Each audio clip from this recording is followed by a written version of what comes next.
दे रहे हैं मिशन शक्ति पर प्रधानमंत्री के संबोधन को चुनाव आयोग की तरफ से क्लीन चिट मिल गई है, ऐसा हमारे सोर्सेस बता रहे हैं। पहली नजर में प्रधानमंत्री के संबोधन को आचार संहिता का उल्लंघन नहीं पाया गया है। पीएम के संबोधन में पार्टी और उनके पक्ष में वोट करने की कोई अपील नहीं थी। साथ ही पीएम के संबोधन में सरकारी माध्यम के दुरुपयोग के मामले में जांच जारी है, ऐसा सोर्सेज हमारे बता रहे हैं। और एक और बात जो बार बार कही जा रही थी वो ये कि दूरदर्शन और ऑल इंडिया रेडियो से चुनाव आयोग ने जवाब मांगा है।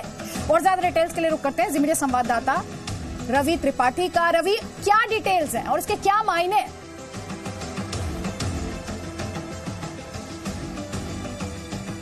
तो पीएम के संबोधन में सरकारी माध्यम के दुरुपयोग के मामले में जहां जांच जारी है, वहीं साथ ही ये भी कहा गया है कि ना तो पार्टी का जिक्र किया गया था अपने संबोधन में प्राइम मिनिस्टर द्वारा और ना ही वोट की कोई अपील थी। तो पहली नजर में अगर बात की जाए तो प्रधानमंत्री के संबोधन को आचार संहिता का उल्लंघन नहीं माना जा सकता। आप अगर जी न्यूज के साथ रहे हो पिछले 48 घंटे में तो बार बार विपक्ष ये बात कह रहा था कि इस तरह से आकर प्राइम मिनिस्टर ने जो संबोधन दिया दरअसल ये चुनाव आचार संहिता का उल्लंघन है।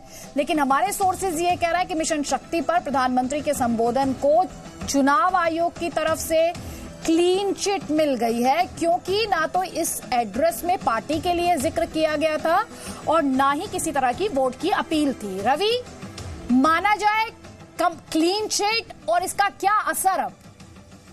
अब देखिए, दरअसल चुनाव आयोग के सूत्रों से खबर ये मिल रही है कि चूंकि इस मामले में न तो बीजेपी के किसी बैनर का इस्तेमाल हुआ है, न बीजेपी को सीधे फायदा पहुंचाने की कहीं कोशिश हो रही है।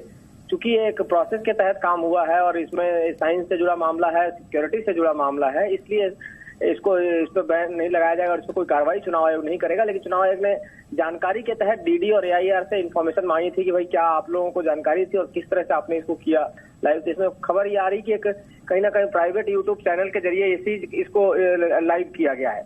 अब ये बात चुनाव आयोग ने उस दिन भी कहा था कि उस यूट्यूब चैनल का भी हम पता लगाएंगे और उससे भी हम जवाब मांगेंगे आपने ऐसा क्यों किया, क्या ये चुनाव आचार संहिता के तहत आता है या नहीं आता है। तो चुनाव आयोग का एक प्रोसेस अभी चलेगा। लेकिन फिलहाल ये लग रहा है कि प्रत्यक्षदर्शी तो पहली नजर में ये चुनाव आयोग जो है उस पर कोई कार्रवाई करने नहीं जा रहा है और कहीं ना कहीं प्रधानमंत्री का जो मिशन शक्ति था उसको राहत दिख रही है उस मामले में। शुक्रिया रवि त्रिपाठी इस बड़े अपडेट के लिए। तो पीएम के संबोधन में सरकारी माध्यम के दुरुपयोग के मामले में जांच जारी है, ऐसा सोर्सेस हमारे बता रहे हैं। लेकिन पहली नजर में अगर बात की जाए तो चुनाव आचार संहिता का किसी तरह का कोई उल्लंघन नहीं